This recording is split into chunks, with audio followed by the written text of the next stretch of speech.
Satu hal yang ku rindu, berdiam di dalam rumahmu. Satu hal yang ku pinta, menikmati bait-Mu Tuhan.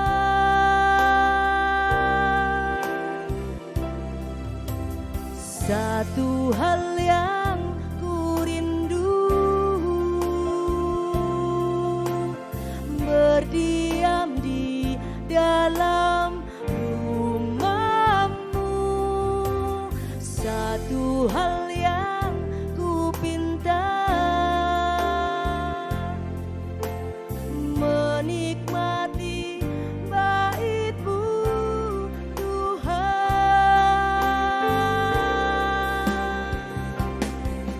Lebih baik satu hari di pelataran-Mu daripada 1000 hari di tempat lain.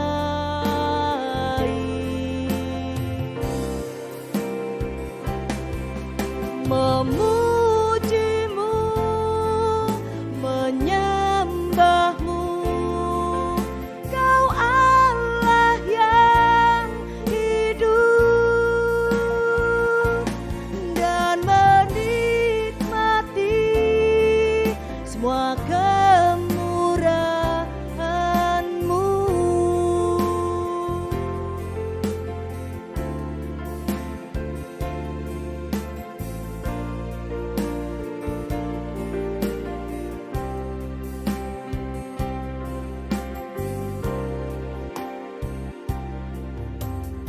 Satu hal yang ku rindu,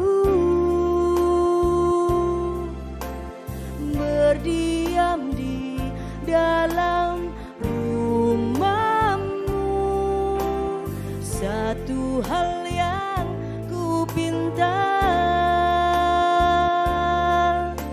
menikmati bait-Mu Tuhan.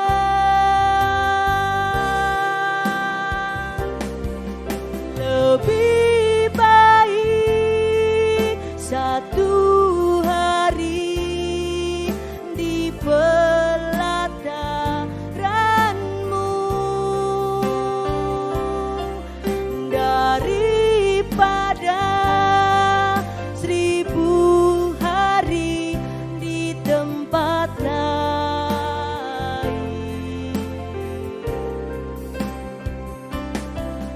Memuji-Mu, menyembah-Mu, Kau Allah yang hidup,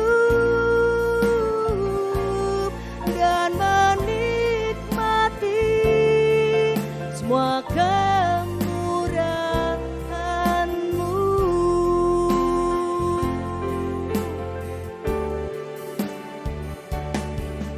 Lebih baik satu hari di pelataran-Mu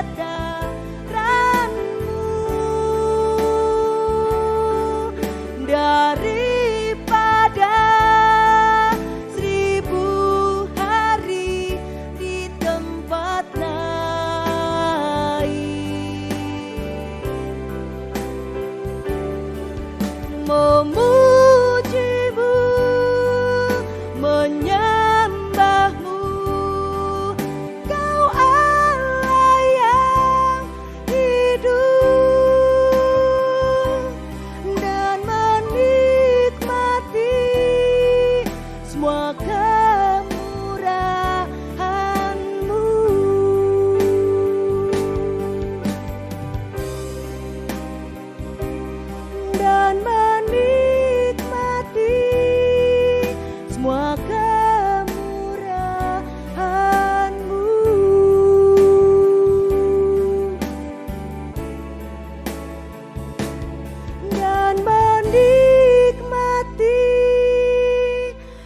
semua kemurahan-Mu.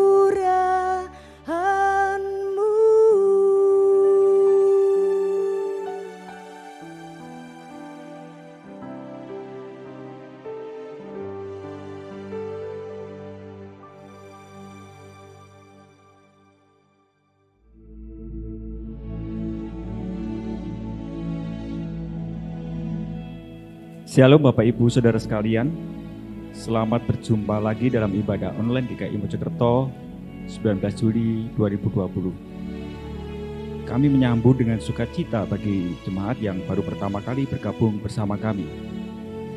Sungguh suatu anugerah sehingga kita tetap bisa menghayati akan penyertaan Tuhan di dalam kehidupan keseharian kita di saat seperti ini. Biarlah dengan mengingat berkat penyertaannya selama ini, kita mampu terus bersyukur kepada Tuhan. Sebelum masuk dalam ibadah, baiklah kita mengingat beberapa hal sebagai berikut. Ajaklah keluarga untuk beribadah bersama. Carilah tempat yang cukup tenang. Siapkan hati dengan sungguh untuk bertemu Tuhan.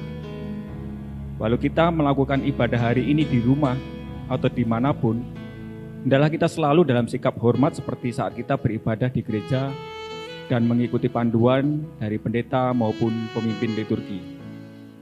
Ambillah saat teduh di awal dan di akhir ibadah.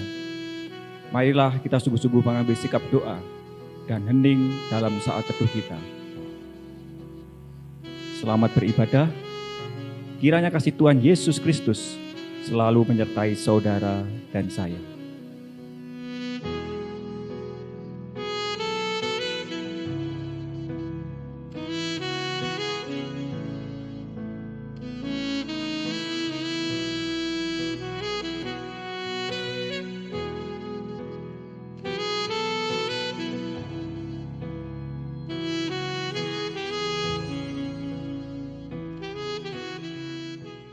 Shalom saudara yang dikasihi Tuhan Yesus Kristus. Kita bersyukur karena Tuhan masih memberikan kepada kita kesempatan untuk dapat beribadah secara online. Kita percaya bahwa Tuhan yang mengundang kita untuk datang kepadanya. Kiranya kebaktian ini menjadikan kesempatan indah bagi kita untuk mengalami perjumpaan dengan Tuhan. Mari kita mempersiapkan diri dengan mengambil saat teduh sejenak.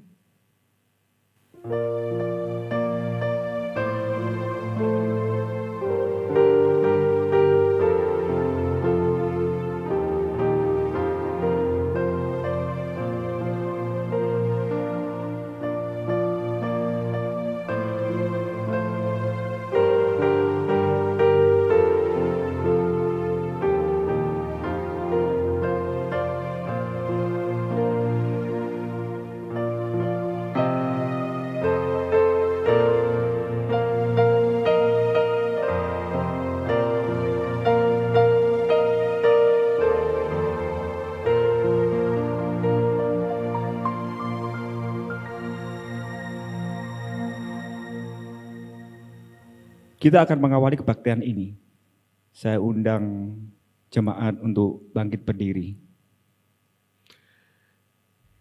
Bersama kita awali kebaktian ini dengan percaya bahwa pertolongan kita datang dari Allah Bapa, pencipta langit dan bumi, yang kasih setianya kekal untuk selama-lamanya.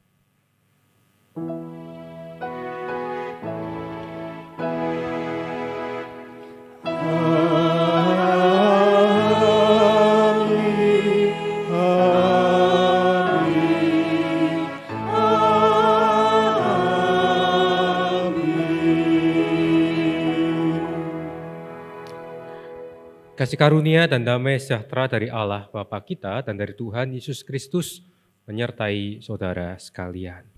Dan menyertai saudara juga.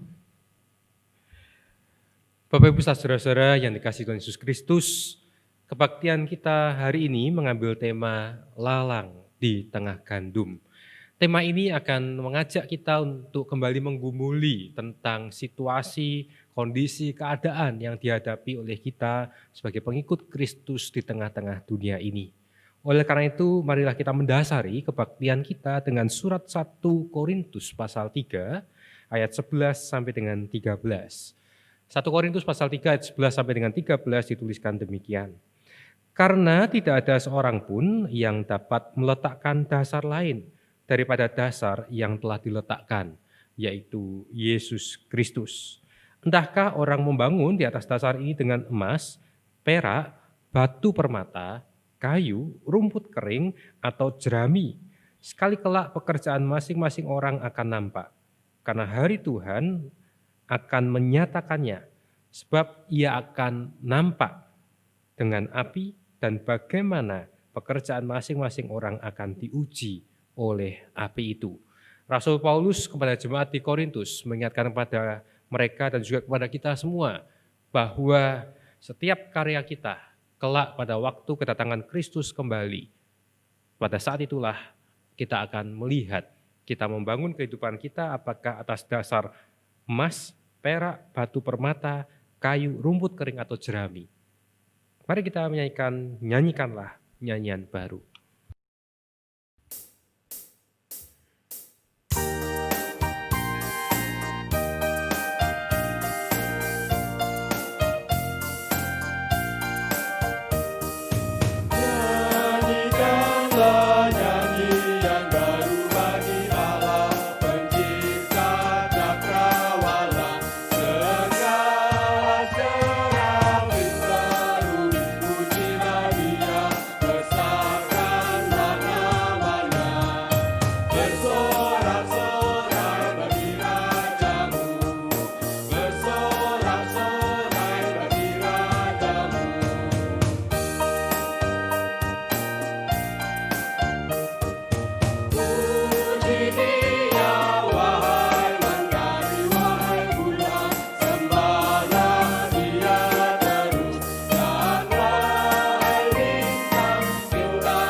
Jemaat dipersilakan duduk.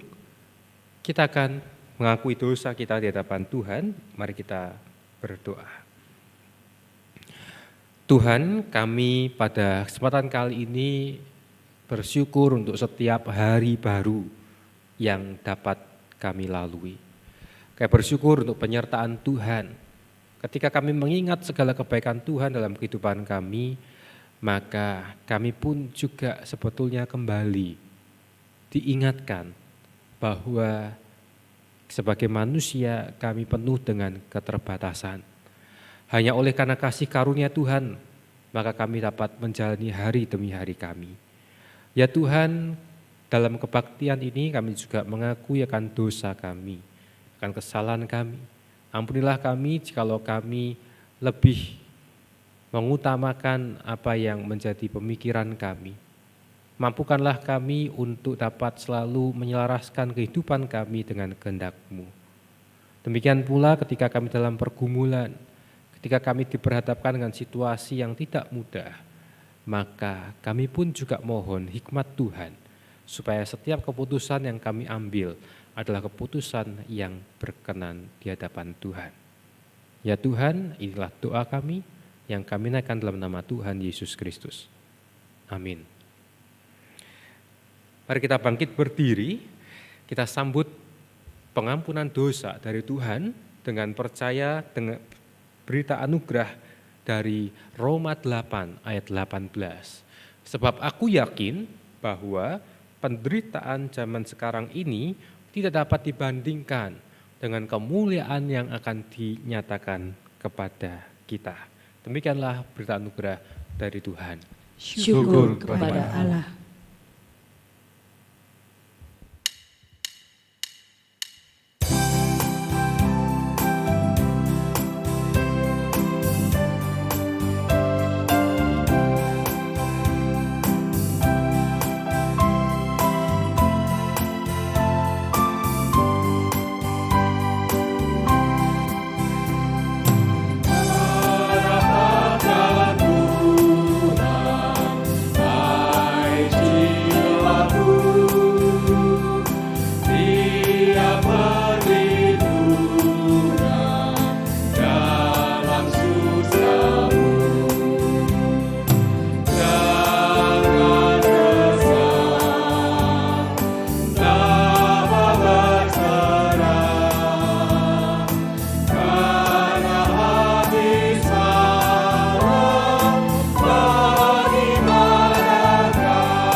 Kita akan memasuki pelayanan firman Tuhan. Mari kita berdoa, mohon bimbingan Roh Kudus.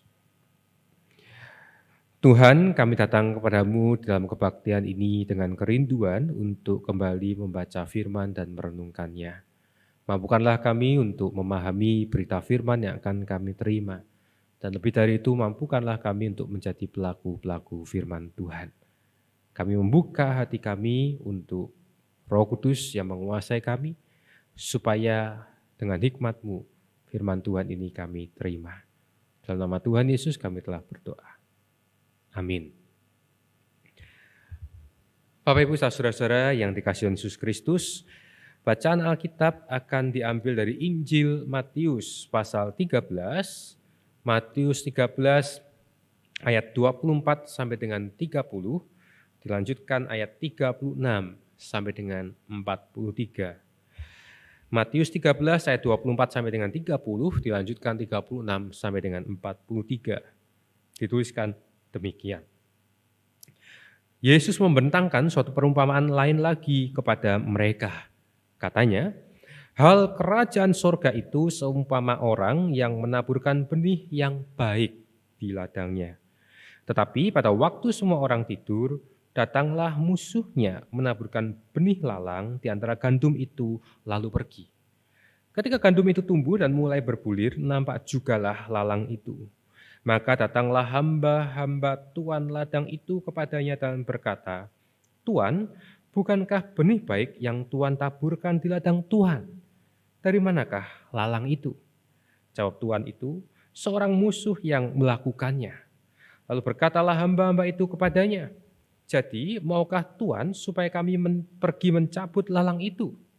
Tetapi ia berkata, jangan, sebab mungkin gandum itu ikut tercabut pada waktu kamu mencabut lalang itu. Biarkanlah keduanya tumbuh bersama sampai waktu menuai. Pada waktu itu, aku akan berkata kepada para penuai, kumpulkanlah dahulu lalang itu dan ikatlah berkas untuk dibakar. Kemudian kumpulkanlah gandum itu ke dalam lumbungku. Ayat yang ke-36, maka Yesus pun meninggalkan orang banyak itu lalu pulang. Murid-muridnya datang dan berkata kepadanya, jelaskanlah kepada kami perumpamaan tentang lalang di ladang itu. Ia menjawab katanya, orang yang menaburkan benih baik ialah anak manusia, ladang ialah dunia. Benih yang baik itu anak-anak kerajaan dan lalang anak-anak si jahat. Musuh yang menaburkan benih lalang ialah iblis. Waktu menuai ialah akhir zaman dan para penuai itu malaikat. Maka seperti lalang itu dikumpulkan dan dibakar dalam api, demikian juga pada akhir zaman. Anak manusia akan menyuruh malaikat-malaikatnya dan mereka akan mengumpulkan segala sesuatu yang menyesatkan dan semua orang yang melakukan kejahatan dari dalam kerajaannya. Semuanya akan dicampakkan ke dalam dapur api. Di sanalah akan terdapat ratapan dan ketakan gigi. Pada waktu itulah orang-orang benar akan bercahaya seperti matahari dalam kerajaan Bapa mereka. Siapa bertelinga, hendaklah ia mendengar. Demikianlah firman Tuhan, berbahagialah kita yang membaca dan memelihara dalam kehidupan setiap hari. Haleluya.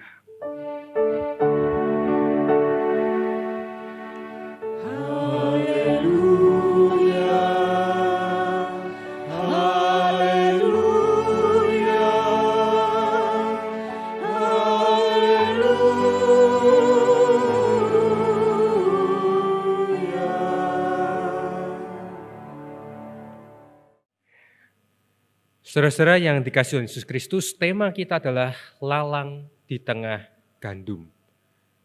Nah, ketika kita berbicara tentang kerajaan surga, apa yang menjadi benak pikiran kita? Yang ada di benak pikiran kita tentang kerajaan surga. Tidak dapat dipungkiri, saudara, bahwa ketika kita bicara tentang kerajaan surga, maka kita langsung tertuju kepada situasi yang damai, situasi yang tentram, situasi di mana Tuhan yang berkuasa, Tuhan yang hadir, yang ada di situ. Nah, dengan demikian, maka ketika kita bicara tentang situasi kerajaan surga, kita sering kali juga mengasumsikan tidak ada penderitaan, tidak ada kejahatan, tidak ada sakit penyakit di dalamnya. Apakah pemahaman itu salah? Tidak. Akan tetapi kalau kita membaca Matius pasal 13 ayat 24, bicara tentang perumpamaan tentang lalang di antara gandum, maka di situ Yesus mengawali sebuah perumpamaan dengan mengatakan hal kerajaan surga itu seumpama seorang yang menaburkan benih baik di ladangnya. Jadi di sini Yesus menggambarkan kerajaan surga itu memang ibarat seorang yang menabur benih baik. Akan tetapi saudara, ketika benih yang baik itu ditaburkan, ternyata benih baik itu tidak tumbuh sendirian. Ada suatu saat ada orang yang dikatakan orang yang jahat yang menaburkan benih yang tidak baik. Sehingga di dalam ladang itu tumbuhlah gandum bersama dengan lalang. Nah saudara, sampai di sini saya ingin mengatakan, kalau digambarkan kerajaan surga itu ibarat ladang yang ditaburkan benih baik, ternyata benih baik itu tidak tumbuh sendirian.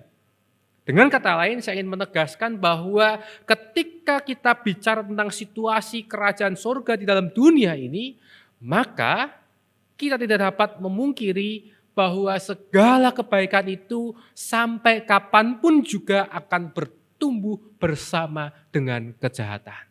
Berdampingan. Dengan kata lain, ketika kita tetap hidup di dunia ini, selama kita ada di dunia, tidak mungkin kita menjadi orang yang baik tanpa tumbuh bersama dengan orang yang jahat. Tidak mungkin kebaikan tumbuh sendirian, tetapi gandum itu akan tumbuh bersama-sama dengan lalang.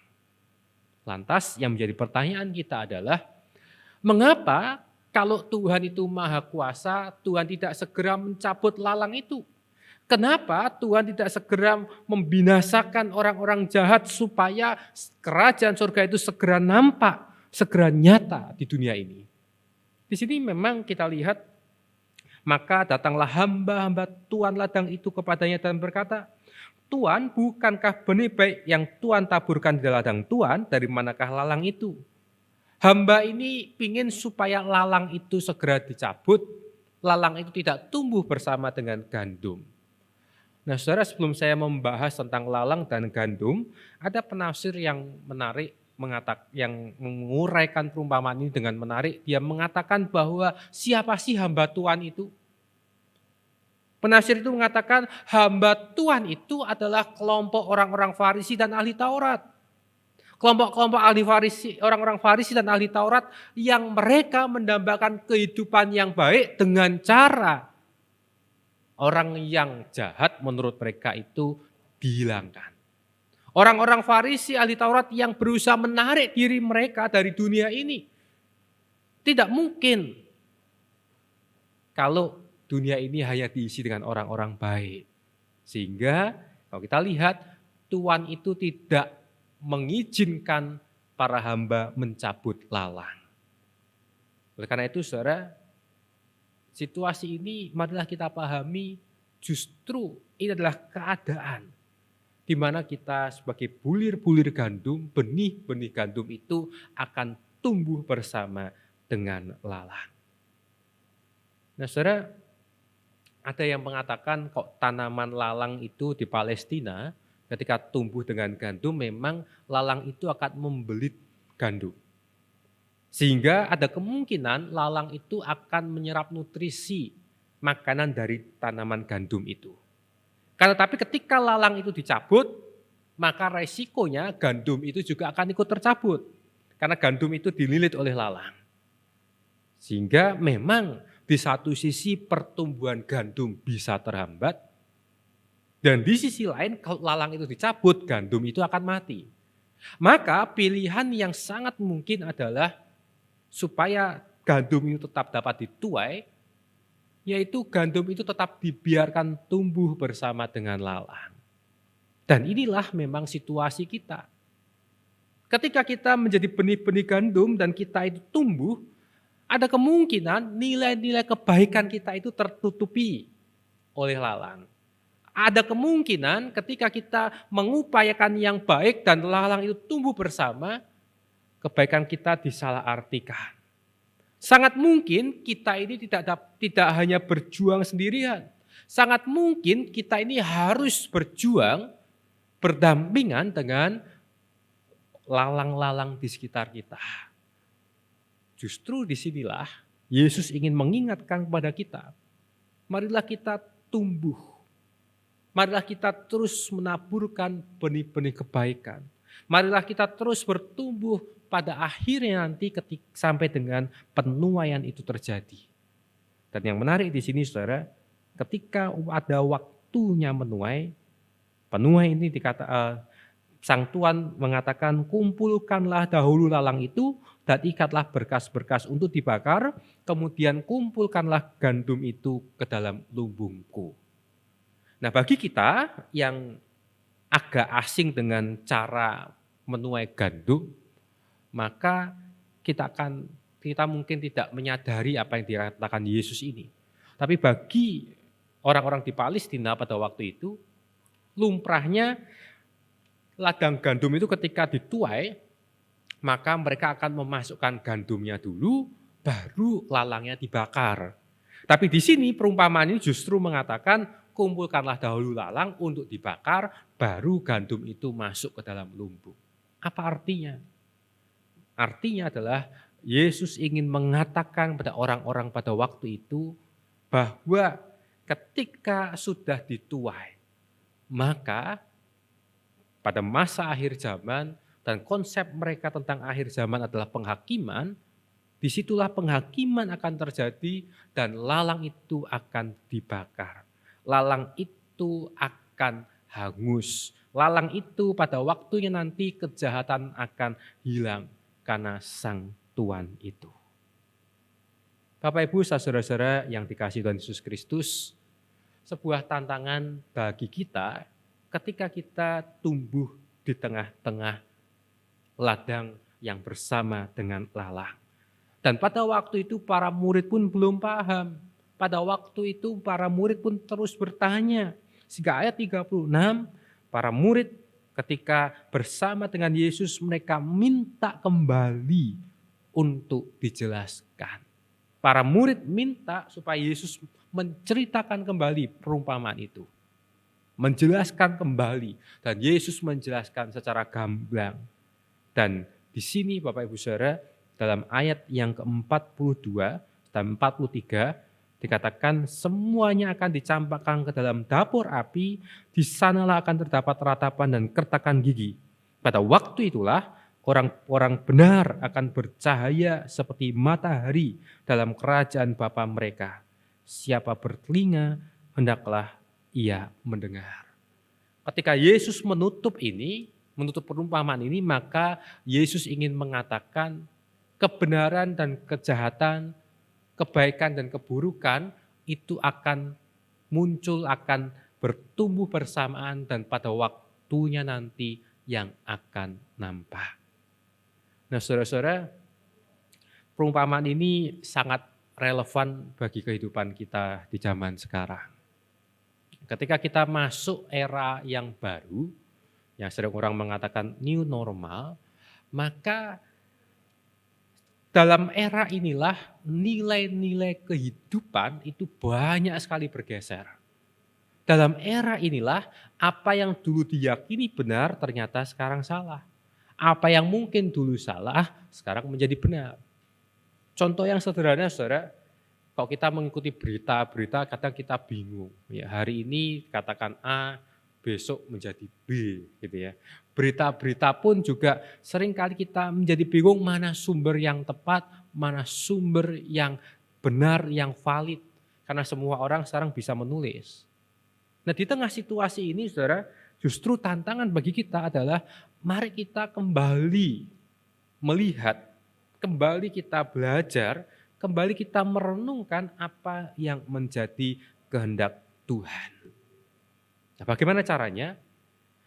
Bapak Ibu mulai minggu lalu gitu ya. Minggu lalu itu GKI Mojokerto punya konten. Ya, konten di YouTube, konten melalui video di WhatsApp, renungan singkat, ya nanti rencananya bukan hanya pendeta yang mengisi, beberapa rekan yang bisa mengisi di dalamnya, renungan singkat nggak sampai 5 menit. Nah ketika kami mencoba mencari nama, ya muncul nama selaras dan selalu ada rasa syukur. Apa maknanya, saudara? Maknanya adalah kami ingin mengajak kita untuk menyelaraskan. Selaras ini berarti kalau bahasa Inggrisnya sinkron. Kalau Bapak Ibu Saudara punya handphone kita ini kan gadget kita ini ada fitur synchronize. Jadi handphone ini setiap saat dalam jangka waktu tertentu akan mensinkronkan data. Ya, jadi contohnya kalau phonebook kita simpan di akun Gmail, maka akan ada synchronize. Sehingga kalau kita ganti handphone, kita masukkan akun Gmail kita, maka phonebook itu otomatis ada. Nah kalau sinkron atau selaras, maka berarti kita belajar untuk mencoba menyelaraskan hidup kita dengan kehendak Tuhan. Nah menyelaraskan ini memang harus terus-menerus dilakukan. Nah selaras ini ada makna selalu ada rasa syukur, berarti kami ingin mengajak kita untuk bagaimana menyelaraskan kehidupan kita dengan Tuhan. Salah satu yang paling utama adalah kita bisa menyelaraskan hidup kita dengan kehendak Tuhan ketika rasa syukur itu ada. Ketika kita bisa mensyukuri segala sesuatu yang terjadi dalam kehidupan kita. Ketika kita bisa mensyukuri situasi yang ada di sekitar kita. Sehingga misalnya kalau kaitan dengan perumpamaan ini, kita mungkin bertanya, kenapa kok masih ada kejahatan? Kenapa kok Tuhan tidak membiarkan kejahatan itu hilang? Kenapa Tuhan tidak bertindak dengan cepat? Maka kalau kita mencoba menyelaraskan, maka kita belajar untuk bersyukur. Ternyata di tengah kejahatan, di tengah keburukan, di tengah situasi yang tidak nyaman ini, kita masih bisa bertumbuh bersama. Ya, jadi Bapak Ibu Saudara, konten itu silahkan dilihat, gitu ya, silahkan dinikmati dan semoga betul-betul menjadi berkat bagi kita semua. Nah, sampai di sini saya ingin mengatakan Saudara, kalau kita mau menjadi bulir-bulir gandum yang pada waktunya nanti dituai, maka ketika kita tumbuh bersama dengan lalang, jangan berharap lalang itu segera hilang. Jangan berharap kita segera dapat menjadi orang yang baik tanpa berdampingan dengan orang yang jahat. Tetapi tugas kita teruslah bertumbuh. Mungkin nutrisi kita akan terserap oleh lalang itu. Tapi percayalah, ketika penuaian itu terjadi, maka sang penuai akan memisahkan lalang dengan gandum. Dan pada akhirnya lalang itu akan dibakar dan gandum kita akan masuk ke dalam lumbung sang Tuhan. Masuk dalam kerajaan sorga. Kerajaan sorga tidak hanya bicara kelak, tapi kerajaan sorga adalah saat ini. Ketika kita bersama-sama bertumbuh menjadi gandum di tengah-tengah lalang. Selamat bertumbuh dan Tuhan menyertai kita. Amin.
tetap setia menanti janji-Mu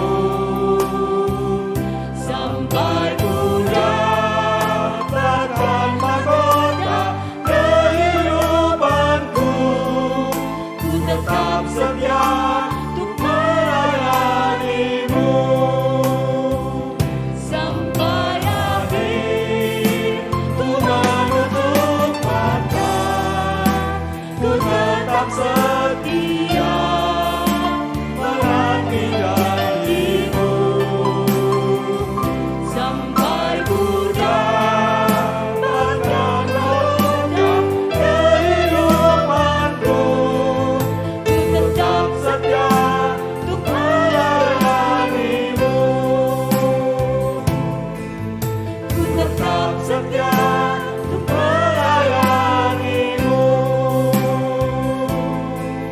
Ku tetap setia untuk melayani-Mu.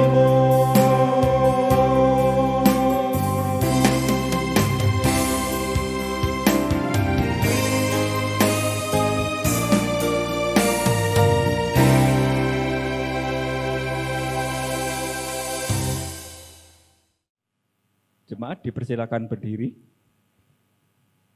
Marilah kita bersama dengan umat Allah di masa lalu, masa kini dan masa depan, mengingat pengakuan kita pada baptisan kita yang menyatakan, Aku percaya kepada Allah, Bapa yang Maha Kuasa, Khalik langit dan bumi, dan kepada Yesus Kristus, anaknya yang tunggal Tuhan kita, yang dikandung dari Roh Kudus, lahir dari anak darah Maria, yang menderita sengsara di bawah pemerintahan Pontius Pilatus, disalibkan, mati dan dikuburkan, turun ke dalam kerajaan maut.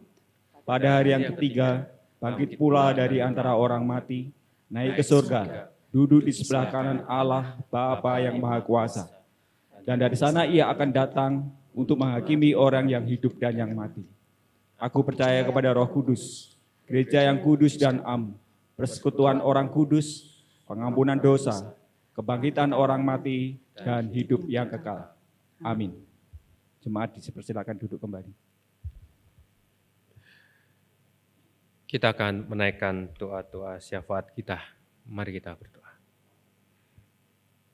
Tuhan yang Maha Kasih, kami menyadari bahwa ketika kami mendambakan kehidupan yang penuh dengan kedamaian, maka itu adalah sesuatu hal yang perlu diperjuangkan.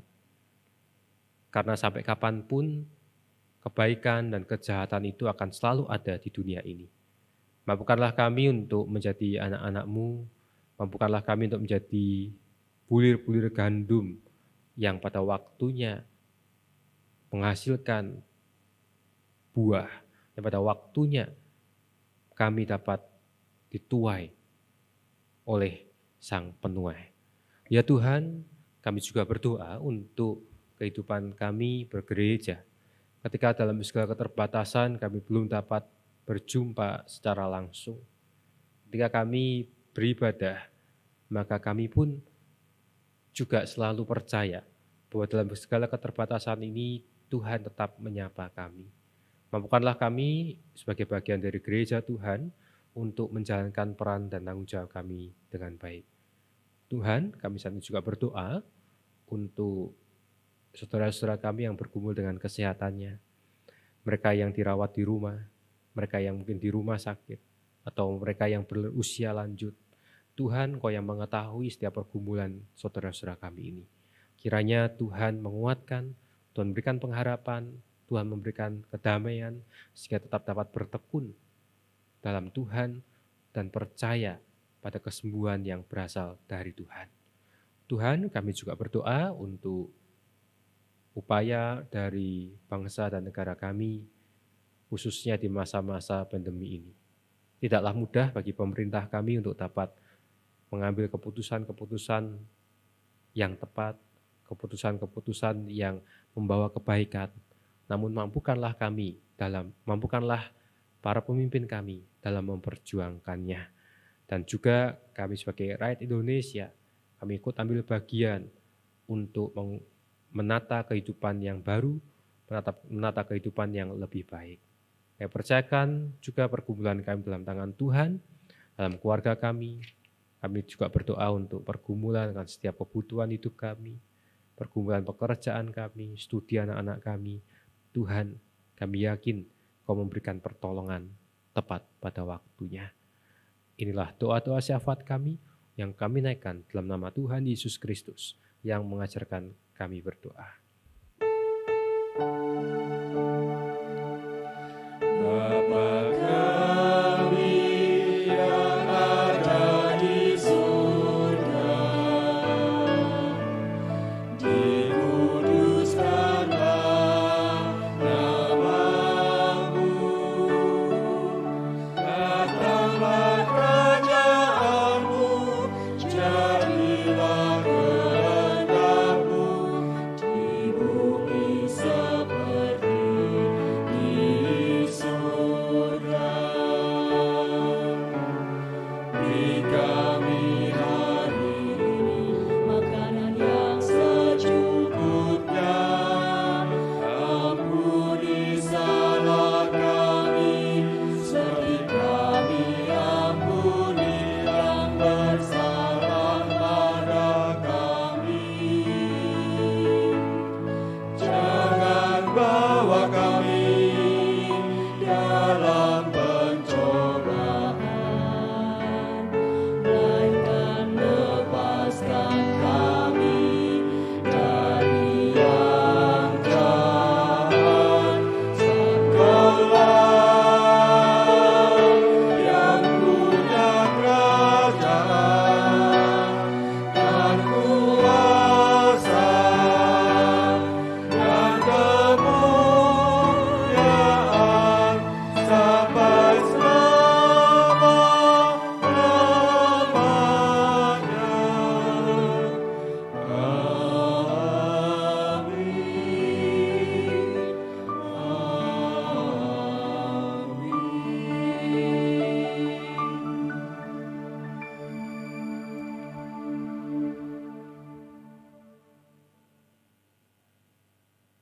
Tibalah saatnya kita memberikan persembahan yang terbaik bagi Tuhan.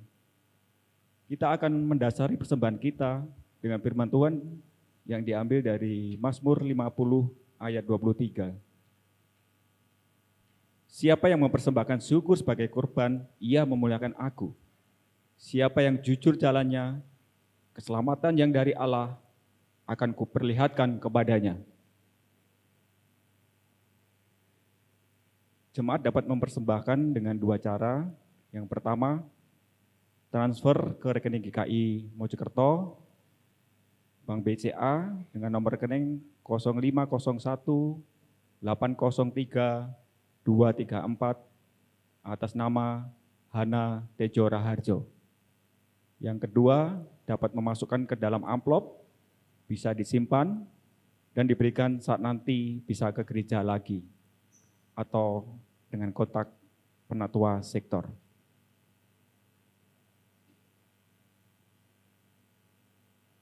Jemaat diundang berdiri, kita akan membawa persembahan di dalam doa. Bapa Surgawi, Bapa yang kami kenal dan kami sembah di dalam nama Tuhan kami Yesus Kristus, kami sungguh mengucap syukur ya Tuhan, dan berterima kasih atas segala berkat dan penyertaan Tuhan dalam kehidupan kami, dalam keluarga kami, dalam usaha dan pekerjaan kami, juga dalam setiap kegiatan di gereja ini. Sungguh kami mengucap terima kasih ya Tuhan. Inilah persembahan kami ya Tuhan. Kiranya Tuhan sendiri yang layakkan persembahan ini untuk pekerjaan Tuhan di gereja ini. Tuhan juga mampukan dan Tuhan layakkan para person-person yang akan mengelola persembahan ini. Kiranya persembahan ini dapat dipergunakan dengan sebaik-baiknya. Terima kasih ya Tuhan. Doa ucapan syukur dan terima kasih ini kami panjatkan di dalam nama Tuhan kami Yesus Kristus, Tuhan dan Juru Selamat kami yang hidup. Haleluya. Amin.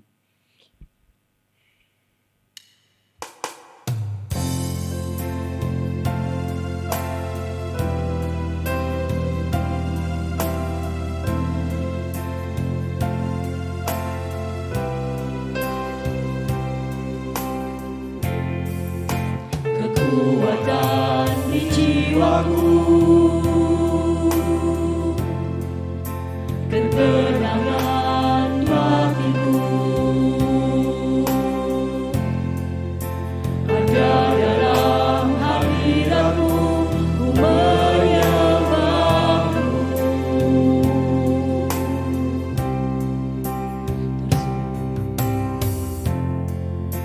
Bersujudku di kakimu,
Saudara yang dikasihi Tuhan Yesus Kristus, marilah dalam kehidupan ini kita terus berjuang menjadi benih-benih gandum yang pada saatnya dituai oleh Sang Penuai.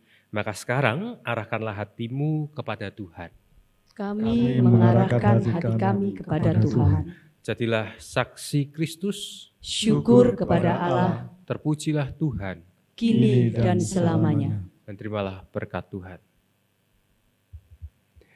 Kasih karunia dari Allah Bapa yang menciptakan dunia ini, penyertaan dari Yesus Kristus yang telah datang ke dalam dunia, menaburkan benih-benih cinta kasih, memberikan pengampunan dosa kepada dunia, akan senantiasa menyertai saudara.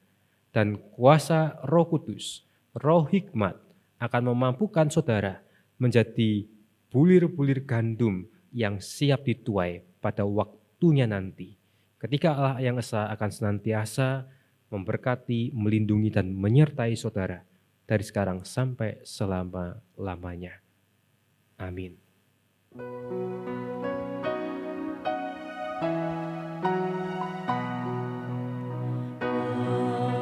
Haleluya, Haleluya, haleluya,